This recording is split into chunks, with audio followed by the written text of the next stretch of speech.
Hello, my name's Ed Reardon. Occupation writer, it says on my Berkhamsted job seekers discount card. But I think you'd all agree that scarcity does justice to the range of my literary activities over the last 35 years. I'm the author of several plays, television dramas, many works of non-fiction, letters to the newspapers about the pitiful decline, well, the open sewer, really, that is the current condition of British screenwriting. But we get on to Nick Hornby and Andrew Davies in due course. No, and Tom Stoppard, he's another one who's everywhere at the moment. But the next 3 hours isn't about them, it's about me, because I've been asked by the senior editor of Recycling, or whatever it's called, Radio 4 Extra, to curate, as the 12-year-olds in the media say, as in the phrase, "I'll be down for dinner in a minute, Mum, I'm just curating my homework." So, to curate a fly-on-the-wall look at Ed Reardon's life. No, sorry, the journey of Ed Reardon's life, as the begging email said. Begging me, that is, to curate this journey with no money, which completely overlooks the fact that there's an actual journey to be made first from Berkhamsted to Broadcasting House. Now, I'm not unaccompanied on this journey because sitting on the other side of the glass is Martin in his beard and keep calm and carry on up the Khyber T-shirt. Martin is our producer from Radio 4 Extra, who I imagine is being paid. Not that you'd know that from the state of his airline bag on the empty seat next to him, bristling with amusing stickers like "I have walked the Berkis way" and "Ray's still a laugh." Anyway, he's there and I'm here, notwithstanding the fact that I might want to be doing something else, like spending the time in Betfred, or indeed having a swim. Which brings us rather neatly to the subject of this first chapter of the novel that is Ed Reardon's life. While you're listening to it, I'll just study this list I've been given showing me the sandwiches I'm allowed to order. Oh dear. Corned beef, potted meat, brawn. I think this menu must have been from when the curators of the Navy Lark or Life with the Lions were in the other day. Very meagre life indeed, by the look of it. Can't remember the time when I last ate pork haslet. Ed Reardon's Week by Christopher Douglas and Andrew Nickolds. Episode 1. The Swim. Monday. It is the morning of my 52nd birthday. Not that you'd know that from the Today's Birthdays column of The Guardian or The Telegraph, or The Independent in its pocket-sized version for pocket-sized brains. The only consolation is that my brother scribblers Nick Hornby and Tony Parsons have been omitted too, though I have to admit the possibility that it may not be their birthdays. Hello? Why has it gone into Times New Roman?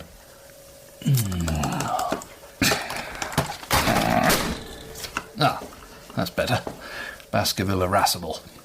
Being left off the list is an error first perpetrated 20 years ago and repeated annually since then, despite phone messages from 1985, faxes from 1989 and emails from 1998. A text message with an unsmiley face last year, and as of today, a jiffy bag filled with the contents of Elgar's litter tray. I would have checked the Times, the Express and the Mail to see if my humiliation was complete, but for the intervention of my friendly local newsagent. Are you going to buy any of those papers? No, I'll just take a copy of the local free sheet. Suburbo. Honestly, what 12-year-old genius came up with that? That's 35p where sold, mate. No, just give me a tin of whiskers then. No, in jelly. The gravy one goes everywhere. 47 pence. I see from the new Suburbo that giant Asda plan spells death knell threat for local shops. Oh dear. A mixed metaphor, but quite effective. 45, 47. Thank you, sir. Good morning. Morning to you. Or is it goodbye? Normally I'd get a 50-length swim in before lunch, but I decide that if Ed Reardon's birthday is to feature in 12 months' time, then bull's horns must be grabbed and bullets bitten. So, pausing only to put the Barclaycard and egg cheques in the wrong envelopes, and catching an hour's cricket from Auckland before rain interrupts play, I put in a call to my agent. My dear fellow, how lovely to talk to you. How's life up in the Faroe Islands, or wherever it is you moved to? Berkhamsted. Well, good for you. Oh, well, it's the best thing I've ever done, Felix. I mean, there's a pool round the corner, so I never get ill. There's a Thresher's between here and the station. The Blockbuster at the bottom of the hill. I mean, I'm living above a chip shop, for goodness sake, and it's quicker to get into town than when I had the house in Camden. I mean, I wish I'd split up with that woman years ago. Well, there you are, you see. You've stolen a march on us again. I wish I had the courage to uproot instead of being stuck in Knightsbridge. Well, it's been lovely to talk to you. The thing is, Felix, I've got a lot of ideas to run past you. Idea number one, it's 30 years since Who Would Fardels Bear was published. 30 years? Good Lord, have we been together that long? Dreadful. Yes, God, isn't it? Yeah. Anyway, I was thinking about an anniversary reissue, and then there's the film idea I sent you. Well, look here, we must have lunch. Why haven't we had lunch? I must fire my secretary. In fact, I'll fire all my secretaries, idle clutch of floozies. Tuesday. With lunch with Felix booked in for tomorrow, it was vital to get in 100 lengths at the pool, as a prophylactic measure against the orgy of excess that he insists on inflicting on his favoured clients. However, I was overwhelmed to receive birthday presents from my ex-wife and children, only a day late. A display of filial affection rivalling the book token that arrived 3 weeks after my heart attack. Oh, look, Elgar, another copy of that bloody woman's punctuation book. What's this one? Oh, that makes a full set. How much are you going to get for this? Well, the cover price is $9.99, so 12.5%. Elgar, psst, off the calculator. Come on, Daddy's working. $9.99 times 3 times 12.5%. Oh, £3.75. How lovely for her. Whose birthday is it? Eats, shoots, leaves and throws book across living room! I was sadly forced to forego the swim due to having to wait in for the glaziers. Or is it glazes with an apostrophe? A lot of books here, mate. Yes. Did you write them all? No. Bet you wish you'd written this one. Changed my life, I'll tell you that. Turned out I've been using the semicolon incorrectly for years. Wednesday. While searching for my Berkhamsted Leisure Centre over 50s pass in the pockets of my yellow cords prior to the morning swim, I discover, as well as the Berko card, the unstamped return half of a train ticket to London, valid at peak times.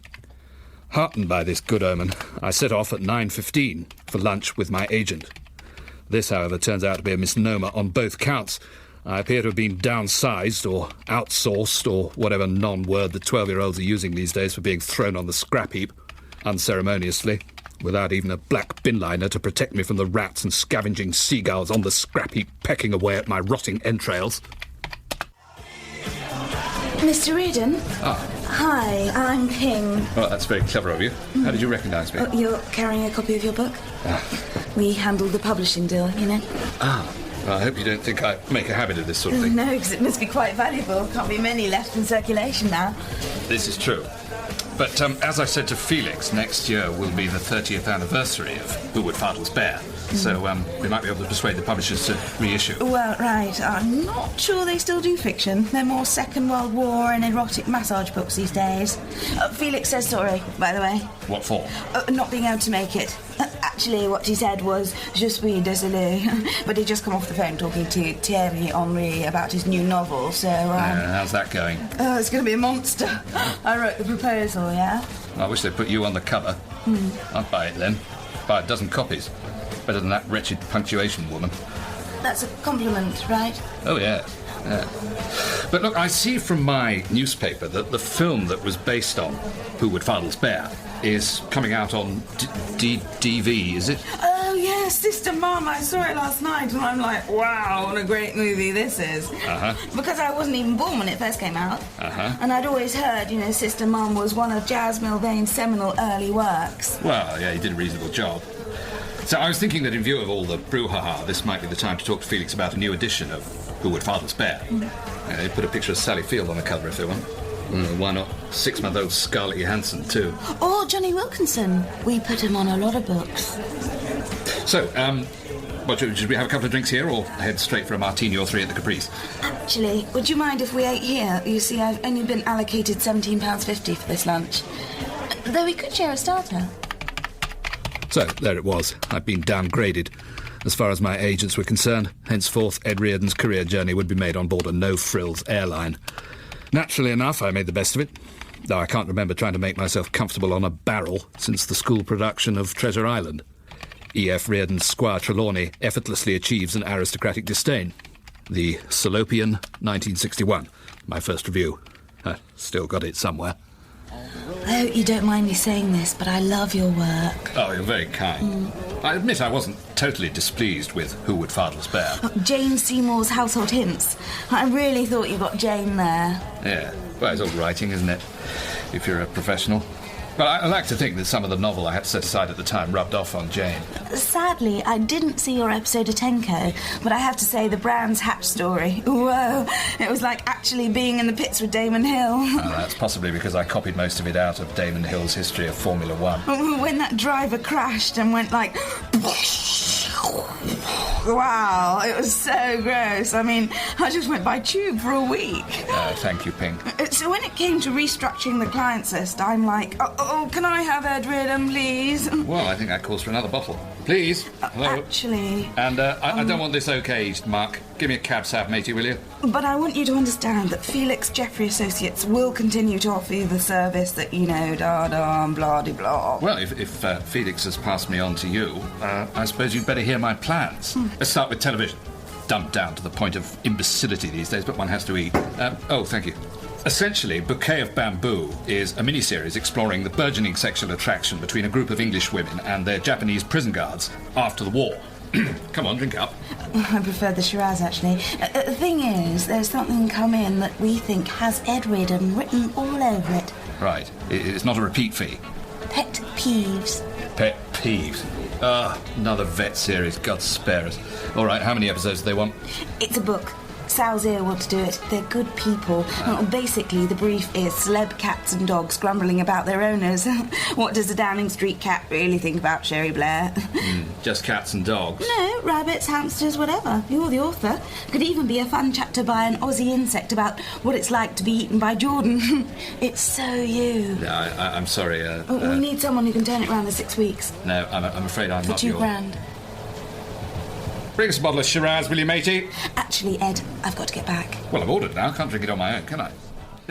I cleave to the heretical belief that Shiraz is not a wine. It's a syrup designed for 12-year-olds looking to move on from the glue-sniffing stage, but who aren't quite ready for the restrained sophistication of cranberry and banana Alco Pops. However, a job is a job, and a book is a book.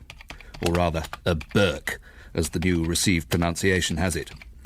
I felt obliged to flatter the girl, and we toasted the success of Pet Peeves, an assuredly good Burke, and a surefire winner, though probably not of the Whitbread. Have you ever been to Berkhamsted, Pig? I think you'd like it. That's really, really flattering. We could find a hotel for the rest of the afternoon. Oh, I must have you, Ping. I must have you or die. Oh, Ping, I'm intoxicated by the liquor of your loveliness. Oh, Ping, you know Minga, Ping, you're so bling-bling, Ping. Oh, Ping, you're Gotta wake up, darling. Euston Station facilities closing now. Come on, sir, up to Daisy. Oh, I'm terribly sorry, I'm writing a book. Here's your baguette. Our publishers were like, this could be the new Shots Miscellany, yeah? Looking forward to it, sir. Don't forget your shoe. Thursday. No contract for Pet Peeves yet. The thoroughgoing inefficiency of these people really does take the breath away. But I imagine it's just the same for Thierry Henry. And in a spirit of onwards and upwards, I decide to swim off my mood of frustration, not to mention the after effects of last night's excess and the circuitous minicab ride home from Watford, which took care of most of the £30 I had humiliatingly to borrow from Ping. Matey with the A to Z did, however, leave me with enough for both a swim and a sauna, provided I hit the over 50s 10 to 11 a.m. window, otherwise known as the Grey Sharks Zone. And if I've learned one thing during my long career, be it in movies, television, the bitch goddess radio, it's this. And I want you to note this down, please. Write what you know. And nobody knows anything. That doesn't make sense, dear. The rewarding thing about teaching is that you get paid. Unlike the world of publishing where they dole out the writer's groats as and when it suits them, in teaching you get £15 in your hand at the end of 3 hours. I believe that when you've reached a certain stage in your profession, it's important to put something back. So I regularly run a Sell That Screenplay course at the University of the Third Age. Loyalty to my employer meant that to be on time I had to pass on today's swim and go straight up to the 4th floor of the leisure centre where my class was panting with enthusiasm and exhaustion. Because once again the lift was out of order, which always lops a useful 10 minutes off the length of the class. So the phone rings again, and it's the producer, in tears. Ed, the Fardels movie's gone tits up. Well, jugs up, as they say over there. Do you have to swear so much? Yes, he does. That's part of it. The director's dropped out. Lindsay Anderson's playing silly buggers. Can you help us out? We're desperate. Well, who should happen to be on my floor, passed out, drunk, but a certain young television director by the name of Jaz Milvane. Big friend, still talk 2-3 times a day, at least. So I said, come on, wake up, you've got a movie to direct.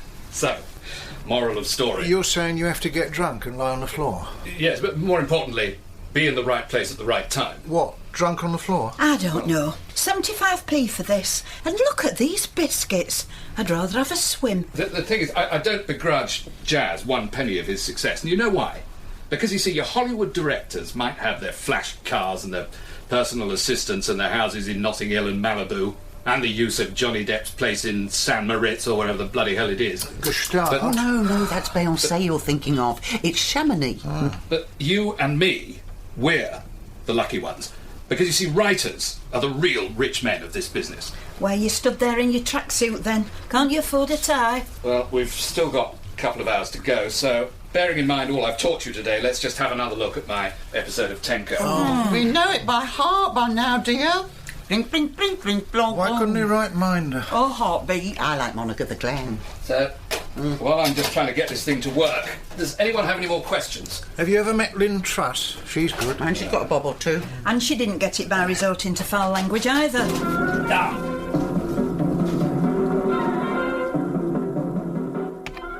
Friday.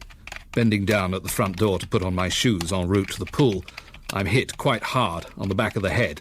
Not by the contract for pet peeves coming through the letterbox, which would have made the blood from the cut sufferable, but by a returned manuscript. Ed Reardon's little book of publishers' rejections has been turned down on the grounds that 800 pages is too long for that last-minute impulse buy and supposedly would make it, quote, difficult for customers to get to the till, as it says on what I suppose I now have to call page 801.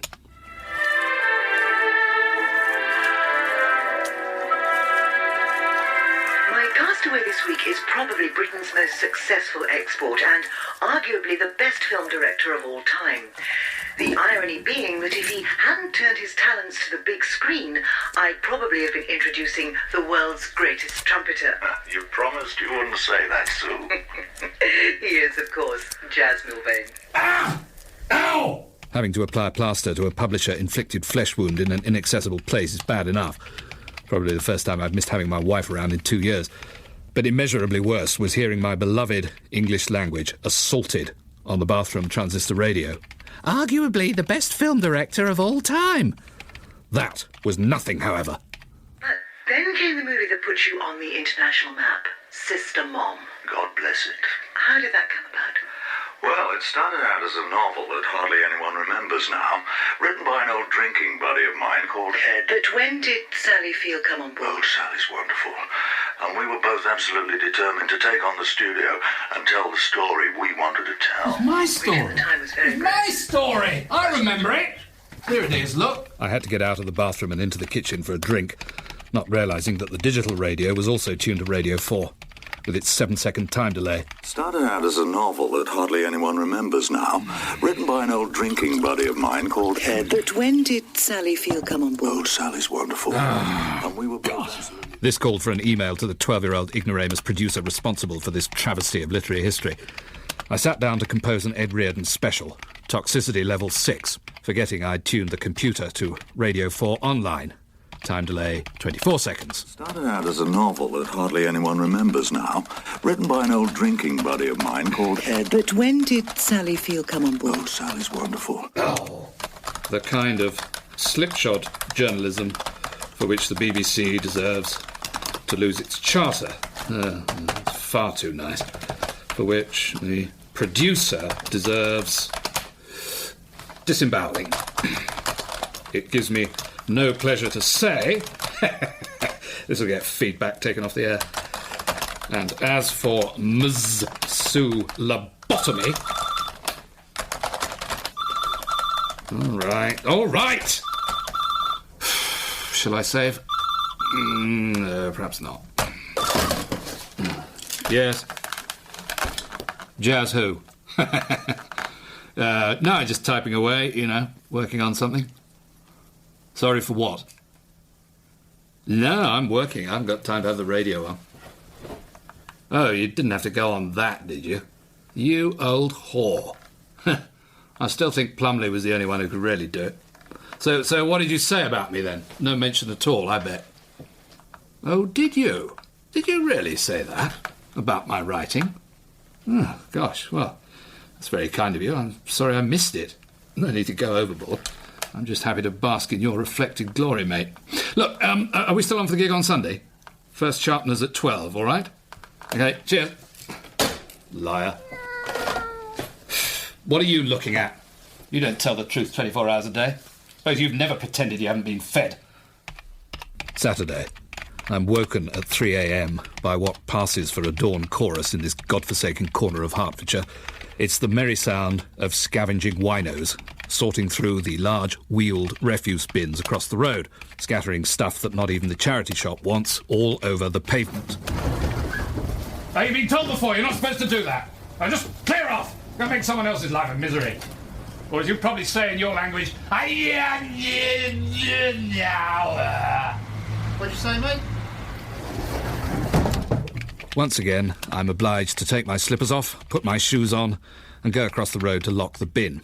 A public-spirited act for which I never get any thanks or acknowledgement, however loudly I slam the lid down. To fasten it, I use my triangular gasport key, an essential tool of the wordsmith's trade, which I also use to bleed the radiators, adjust the volume on the bathroom radio, and if there's nobody about, open the chocolate machine on Berkhamsted Station. Hello? Then, amid the unlovely detritus of trainers and jigsaws, I spot a not bad-looking hardback copy of The Moon's a Balloon. I try and fish it out with a bit of gold tea trolley, but it's just out of reach, so I clamber in.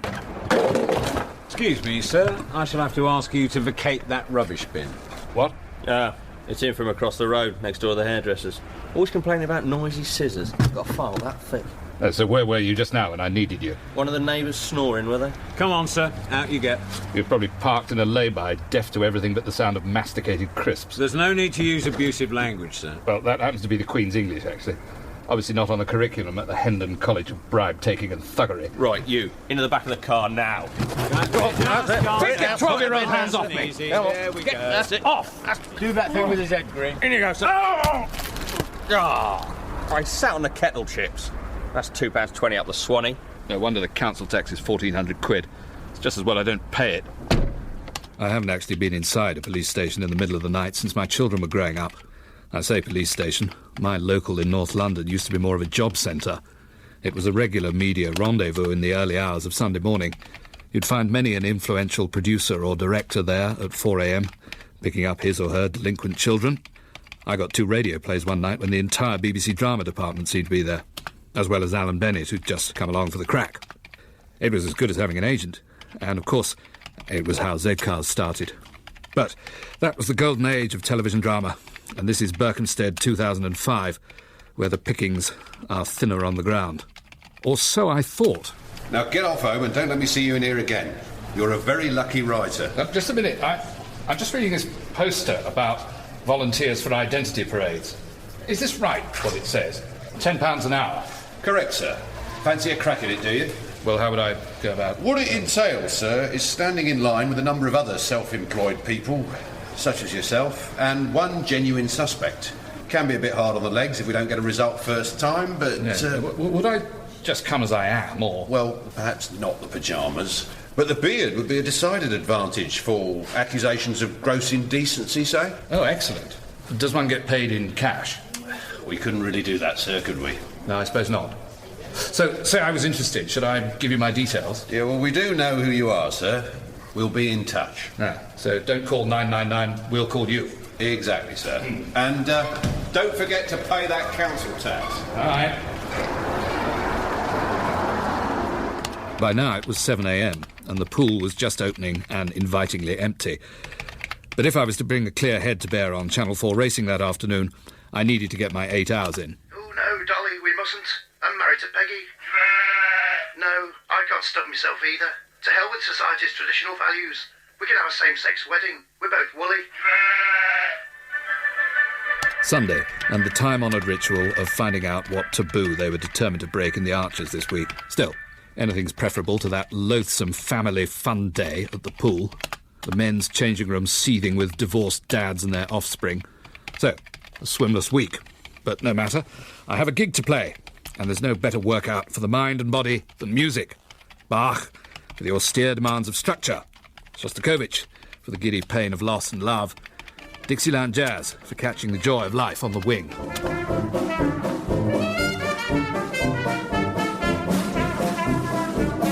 On trumpet all the way from Los Angeles, he's flown in specially this week, Mr. Jaz Milvane.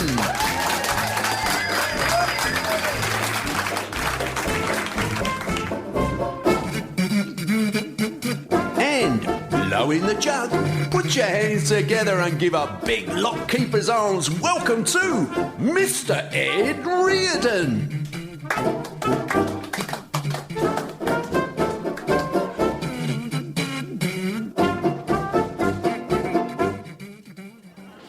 Great set, Jaz. Cheers. What are you drinking? Frank, Cliff, Ed? Didn't you get the last 2 rounds? Yes, I did. So what are you going to do about it? Well, same again, thanks. Anyway, it was counting. Cost me 12 grand to get over here, so it wasn't a couple of quid. Stick it on the card, sweetheart. So, you made it. I said I would. You hear any of that rubbish? Bet that wouldn't be one of your desert island discs. You'd drown yourself. Well, not if I could have you as my luxury. Sue, hi. Ed. Hi. Now, settle an argument. In the unlikely event of me being invited onto your show, which is great, by the way. Thank you. Would I be allowed to take my own book as my book? What book is that? Well, you know, Who Would Fardels Bear? The novel that was the inspiration for Sister Mom. You mentioned it this week. You said you didn't hear it. No, I didn't, but you said you owed your entire career to me. You just hoped you'd done justice to such a wonderful book, was what you said. You said. I didn't remember you saying that, Jaz. Well, maybe it ended up on the cutting room floor. Always think your show should be longer, Sue. I could listen to it all day. That's not what you told me. You said Plumley was the only one who was any good, and it's gone down to Carsey since then. No offence, Sue. Well, to be honest, I've never liked Sally Field much either. Or treacly Hollywood endings where everyone hugs each other. Rules out a fair chunk of your Jazz, mate. Right. Now it really is Ed's round. Oh, sure. Cliff, Jazz, Frank. Say it again. Ah, hello, where's my wallet? Here we go. I must have left it outside in the car. You haven't got a car anymore. Janet got it. No, in my car coat. I've left my coat outside. Where's my coat? Same again, sweetheart. Sue? Where's Sue? She left during your solo. There's a plugs falling in the canal. My ploy of deliberately losing my wallet at the bottom of the lock backfired somewhat when, being empty, it bobbed up to the surface immediately. However, I did finally get to have my swim, albeit a short one, before being rescued by what the local paper described as Hollywood's have-a-go hero. Better news at home. On my return, I found a contract for pet peeves on the doormat, which had been misdelivered to the chip shop next door, judging by the layer of rancid fat on the envelope. And there was yet further evidence that Ed Reardon is the must-have writer of the moment. So, if you could come down to the station between the hours of 5 and 6 and report to our Identity Parade liaison officer. And if you could keep the beard, sir, that'd be lovely. For £10, read 2 bottles of wine. Well, Threshers are currently offering 3 for a tenner. That is, if you don't mind Shiraz, which isn't so bad, I suppose, especially after the second bottle's gone down.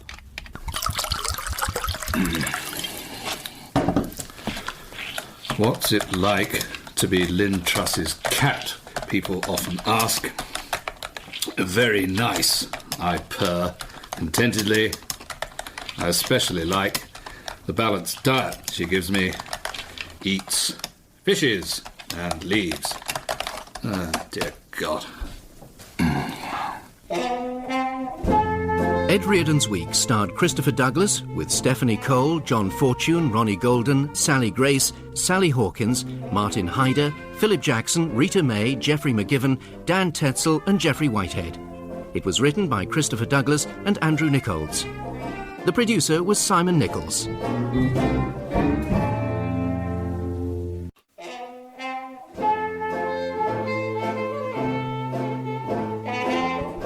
Ed Reardon's Week by Christopher Douglas and Andrew Nickolds.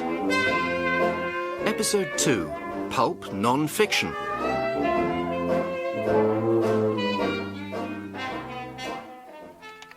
Monday. It isn't generally. A writer is probably one of the most dangerous professions around. Not only is there the psychological damage of a friend's book being favourably reviewed by Fatty on Front Row, by Fatty in the following day's Guardian, and then Fatty again on late Fatty review for Fat Fatties. Hello, everybody. It's me again with a funny voice. Oh, pass the cakes, Jermaine. Yum, yum, yum, yum, yum. No. There's a daunting abundance of physical risks as well. Sunstroke, from falling asleep on a park bench while trying to unblock a narrative line, for example. And now, of course, there's a new affliction sweeping through the ranks of scribblers, repetitive strain injury. Some of our younger novelists are especially prone to it, sitting all day at the keyboard continually pressing the function key for insert reference to 1970s TV show or pop song here. My own condition, which necessitates frequent insertion of index finger into ice bucket, is a consequence of clicking the mouse to check my sales ranking on the Amazon website. An act of melancholy masochism, especially as previous titles in the Reardon canon have long since disappeared off the radar. Just have another little looky look. Come on, come on, come on. Oh, my God. Hello, yes? Felix, it's Ed. Look, I've just had some great news about the sales of my book. You've written a book? Jolly well done, clever old you. What's it about? It's Pet Peeves. Is it a play? No, it's a book. You did the deal. Did I? I saw an awfully good play the other night. Marvellous actress in it. What's her name? I don't know, but I'm talking about my book, Pet Peeves. Yes? Well, you know, it's a sideways look at the famous as told by their adorable but not always mildly spoken pets. You should do a play. She had the most corking pair of legs. Started at her shoulders. Who did? What? Anyway, Felix, the thing is, Pet Peeves has gone up to 197th on the Amazon sales ranking. Could you just put it down there, please? An extraordinary spaceman that has brought me a case of Gevrey Chambertin. I've got to sign for it, do I? Felix! Here we are. There you are now. Off you go, back to Mars. Felix! Yes? Look, the thing is about an Amazon sales ranking. It's an online indicator of how quickly and how many your book is selling. Oh, well, now you've lost me there. Well, look, I think you should get me onto Front Row at least. Oh, way over this poor old head, I'm afraid. Pinch a man for that sort of thing. Just let me transfer you on this machine here. Hello? What have I done now? You have 123 messages. Oh, dear. Another hazard of the writer's life is the high risk of coronary arrest brought on by a conversation with one's agent, or indeed his representative in the 21st century, Ping, one of the 12-year-olds who run his agency. And come to think of it, just about everything else in this country. But Ping, Pet Peeves is 197th on the Amazon ranking. Oh, well, I'm sure sales will pick up nearer to Christmas. No trad. No, you don't understand. I was 123,000 yesterday. That means I've just worked it out. I've sold 122,800 Pet Peeves since yesterday. I mean, at this rate, I go past Lynn Truss on Thursday. No, Ed. All it means is that you sold more copies than 122,800 other authors. Oh, well, that's fantastic, isn't it? It's good, but those authors probably haven't sold any books at all in the last 24 hours. Ha! Poor wretches. So you see, if you just sell one book, you jump ahead of them. Right. So it does mean I've sold a book, then? Not necessarily. You see, it might just be an order for a book. How it works, right? It's called exponentially exaggerated sensitivity, yeah? It's like a trigger mechanism, and there's no actual mechanism or trigger. I'm with you. Oh, God, it gets worse. I've just gone down to 453,980th. That must be close to last. Oh, I shouldn't think so. Not by a long way. Really? Well, can you find out who I'm ahead of? Get their names? Well, I'm kind of really busy this morning. Well, what about the Downing Street Cat book? Must be ahead of that meretricious pap. 79th. Damn. Ow! Are you okay, Ed? Yeah, it's just a writing injury. Look, you're not free for lunch, are you, Ping? So I could jump on a train from Berkhamsted, be inside you within the hour. I mean, I'd be with you inside the hour. Because I... Hello? Hello? Yeah, gone. Saga Radio. And in the next hour on Saga Radio Digital, what have we got? Well, we've got more from Jasmine Davis on speed dating for the over 50s. If you can stay with us, Jasmine. If you'll have me, Don. Might even set you up. I don't know about that. More cremation do's and don'ts. And who said this? I used to be best friends with my celebrity owner till Brad came on the scene. He's the pits. Grrr. Few clues there, and that's all after this from Mr. Val Doonican. Now Patrick McGinty, an Irishman of note, fell in for a fortune and he bought himself a goat. Tuesday. More physical punishment. Advice to budding authors. If you want to be popular without compromising your seriousness, or, perish the thought, dumbing down, you have to be prepared to take on the rigours of a promotional tour. I doubt that even Olympic athletes have it this tough. On top of which they probably have someone to drive them to the stadium. Do I go through here? Yes, do you want some water or something? You're sweating a bit. No, is that ridiculous train? Anyway, Don's got your book. But does he like it? Oh, he always likes them. Ah, the elusive Mr. Reardon. It's the train just came to a complete standstill in the tunnel. Paddy McGinty's goat. Well, I don't know whether Paddy McGinty, the owner of that there goat, was as famous as some of the celebrities in a lovely new book written by my next guest, Mr. Ed Reardon, who's here. A bit red in the face, but it's great to have him with us. Oh, thanks, Don. Nice to be here.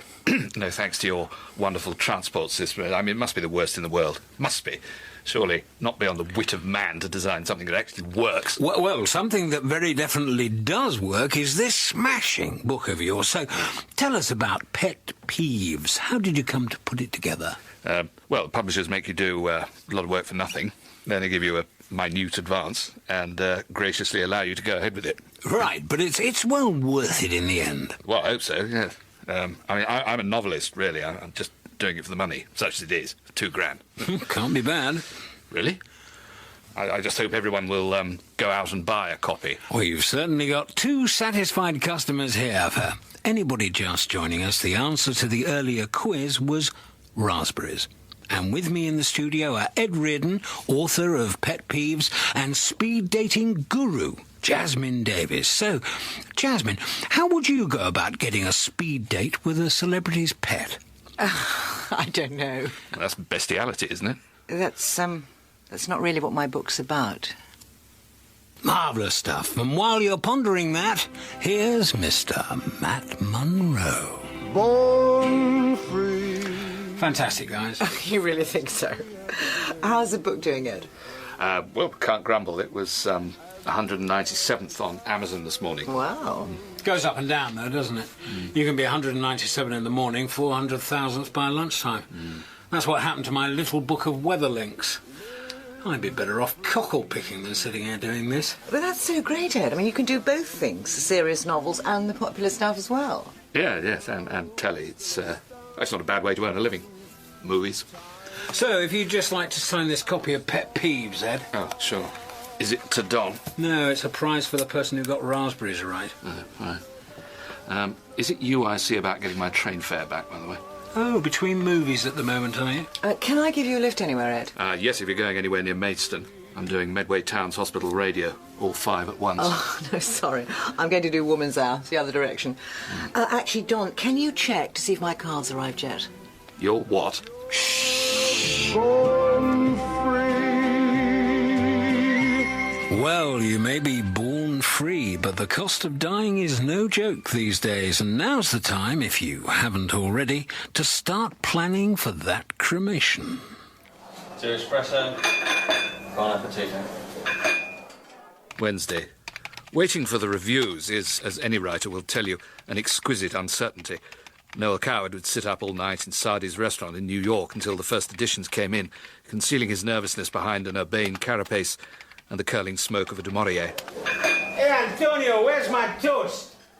I, for my part, continue the tradition by thumbing through the newspapers for a mention of pet peeves at Berkhamsted Public Library. At least it calls itself a public library.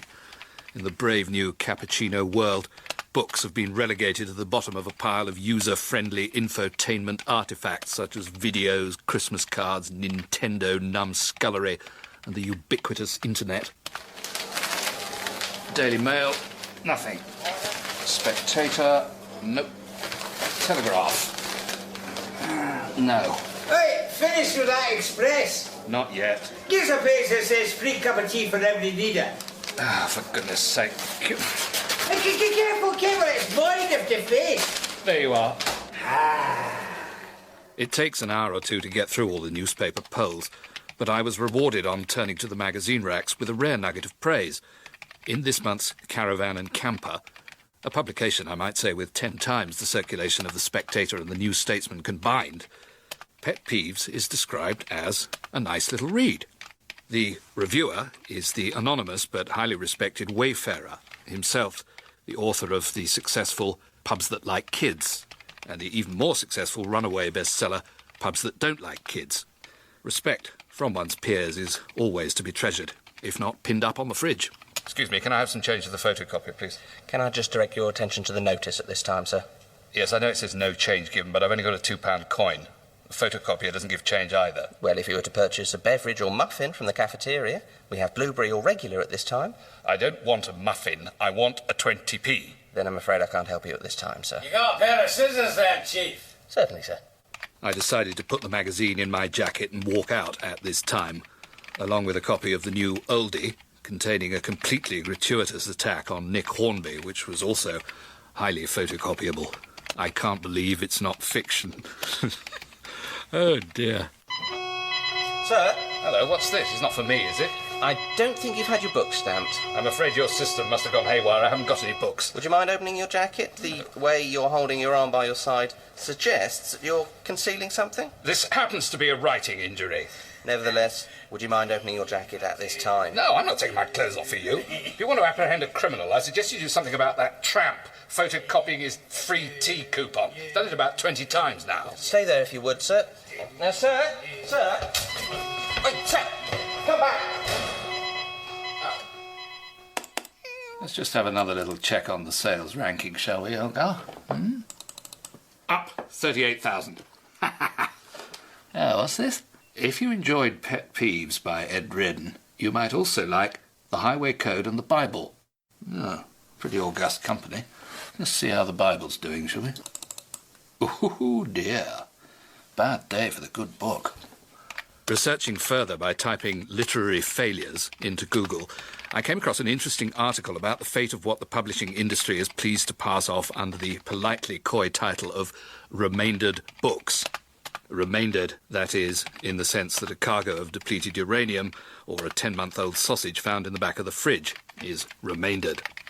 Anyway, it used to be the case that prisoners spent their days sewing mailbags, taking degrees at the Open University.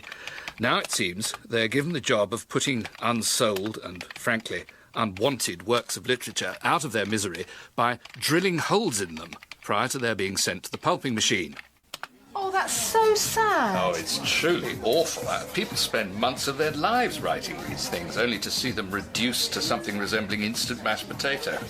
But you see, being a best-selling author isn't quite the picnic that some people imagine. No, but it's awfully attractive, though.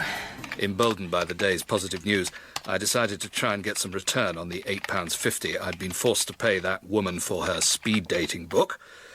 Clearly, she had no idea about the happy Freemasonry of authors where signed complimentary copies and email addresses are exchanged over a drink after the gig.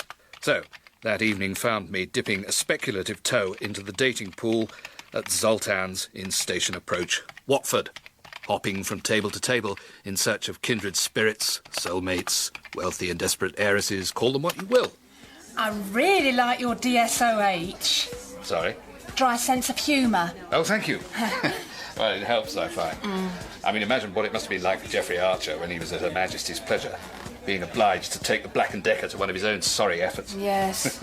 Surely there were enough holes in the plot already. Have you read any of those things? All of them, actually. They're a great comfort to me after I lost my husband. Helped take me out of myself. Well, I'm sure at a time of stress they... And if it hadn't been for Geoffrey's short stories, I don't think I could have got through being made redundant. This is your date, Master. That's 10 minutes, everybody, so all change, please.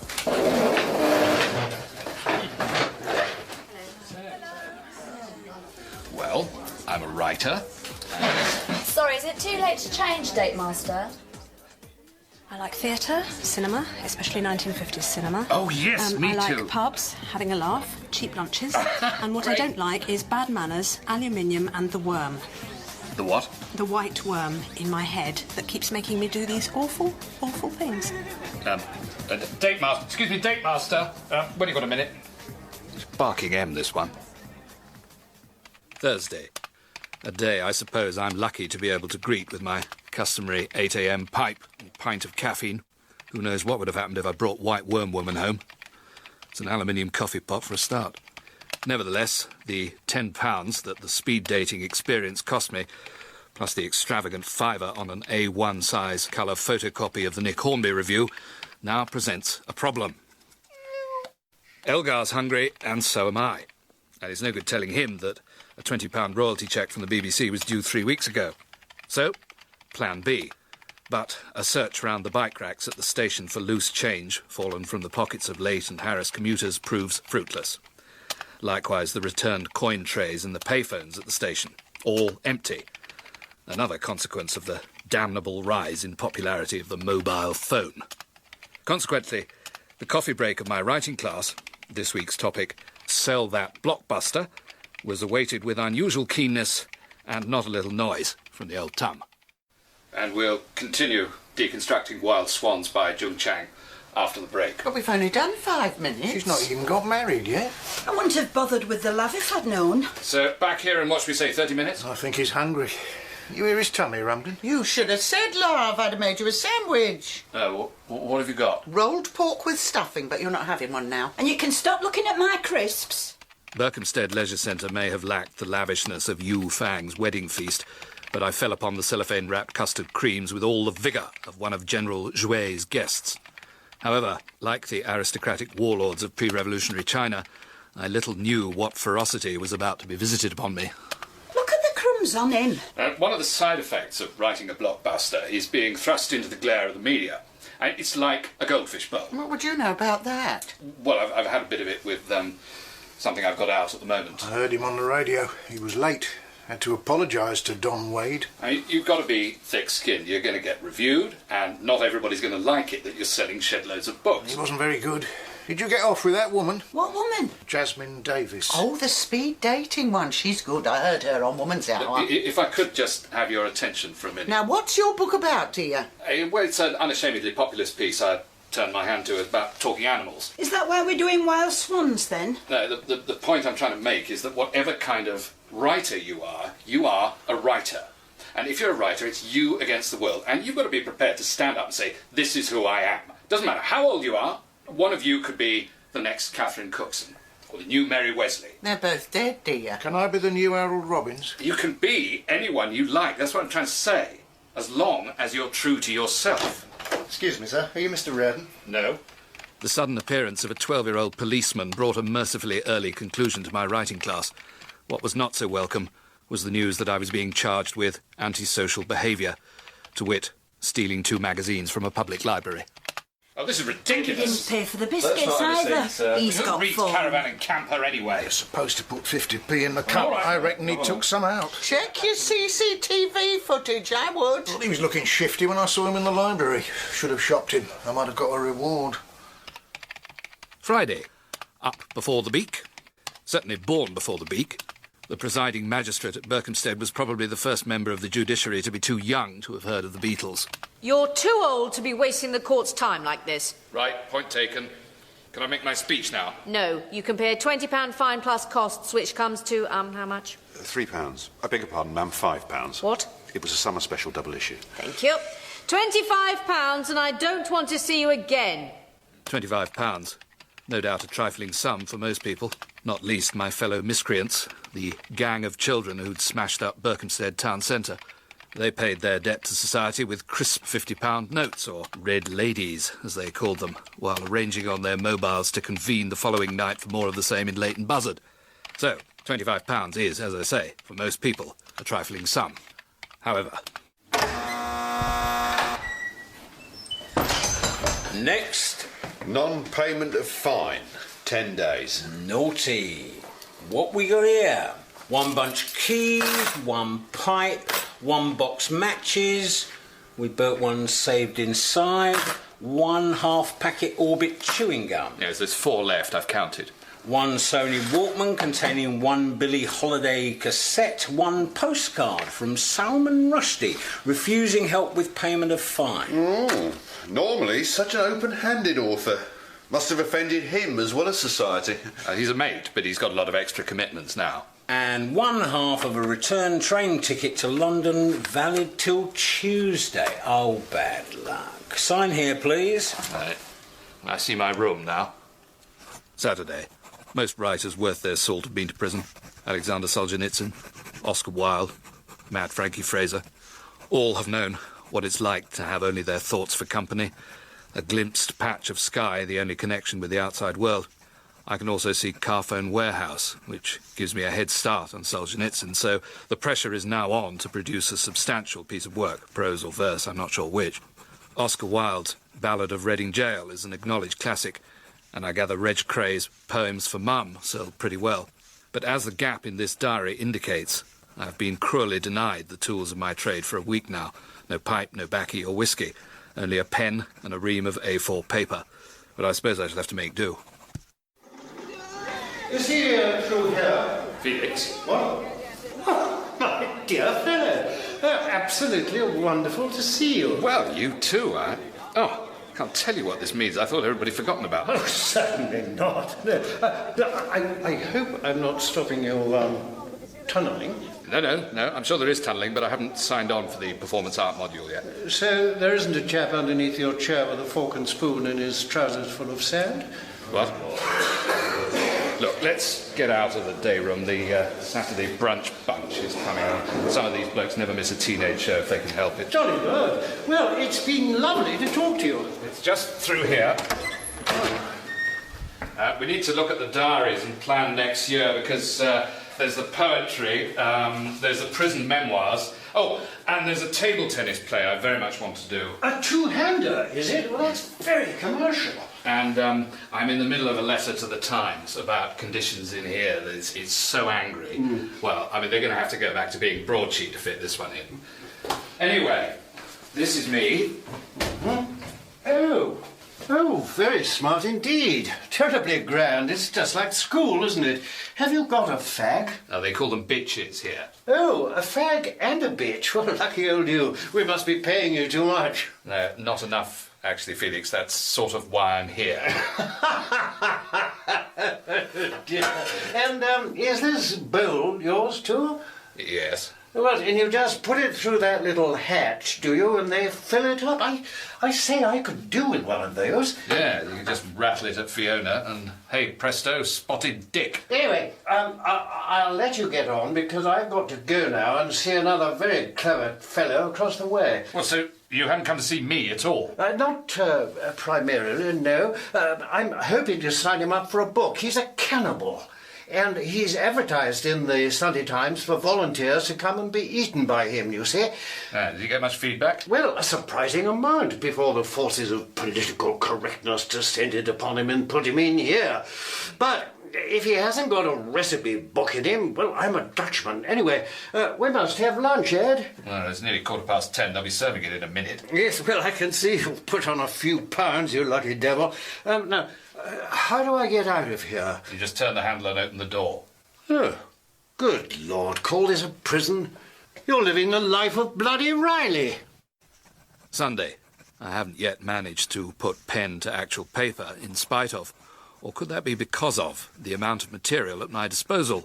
Because not for the first time, Ed Reardon has been persecuted for being brighter than those in authority. The latest bone of contention was the prison newsletter, or The Wrong 'Un, to give it its nauseatingly matey title.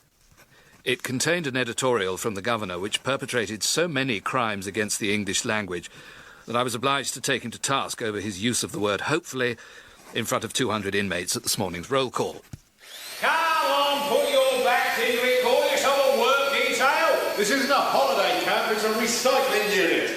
Prisoner 567241 Reardon, what are you playing at? Get on with it. But what you're making me do is absolutely inhuman. You don't know what inhuman is, Grandad. You've only drilled 100 books in the last half hour. I don't mind doing the Nick Hornbys, but some of these are mine. Look. What's this?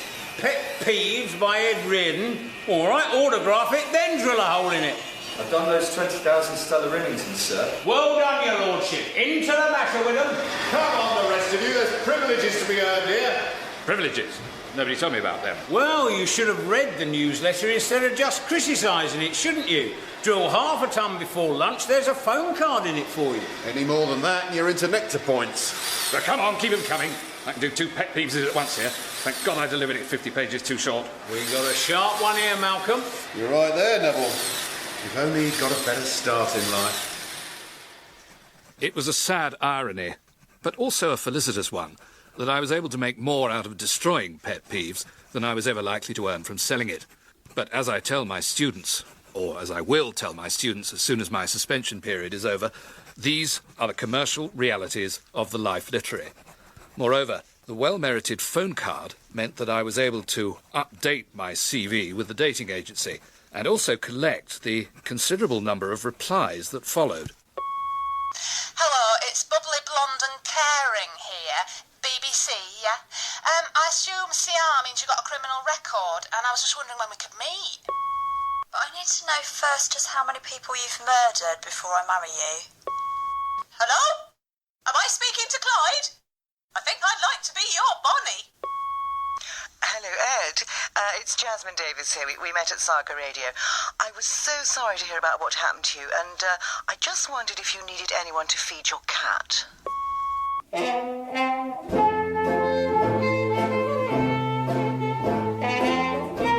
Ed Reardon's Week starred Christopher Douglas with Stephanie Cole, John Fortune, Sally Grace, Sally Hawkins, Mel Hudson, Martin Hyder, Emma Kennedy, Rita May, Geoffrey McGiven, Dan Tetzel, Alice Lowe, Vicky Pepperdine and Geoffrey Whitehead.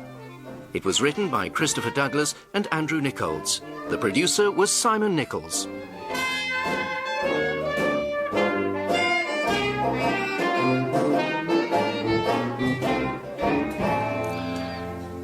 And who would have thought that a copy of Caravan and Camper could be so controversial? Poor old Ed having to resort to thievery because he's so skint. Here's a good thing to do if you're skint, if you want to have a bit of a fabulous weekend. Go to an airport, and then when you see the